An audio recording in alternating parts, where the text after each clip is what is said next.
हे पालखीताल कोण सोबती मावळ सरदार अन 32 मन सिंहासन त्यावरी बैसल कोण ग रायगडाच्या सत्रेवर गरजती शाहिरी ललकर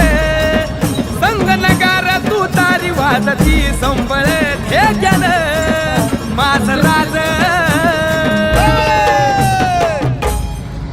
शाजीची जाऊ रत्न शिवबा ग माय ग ग ग ग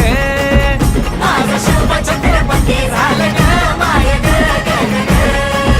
माझं शिवब छत्रपती झालं ग माय ग ग ग ग अर भगव्या झेंड्याचं आभाळ गडाव भरलं ग ग ग नंग्या तलवारीचा पात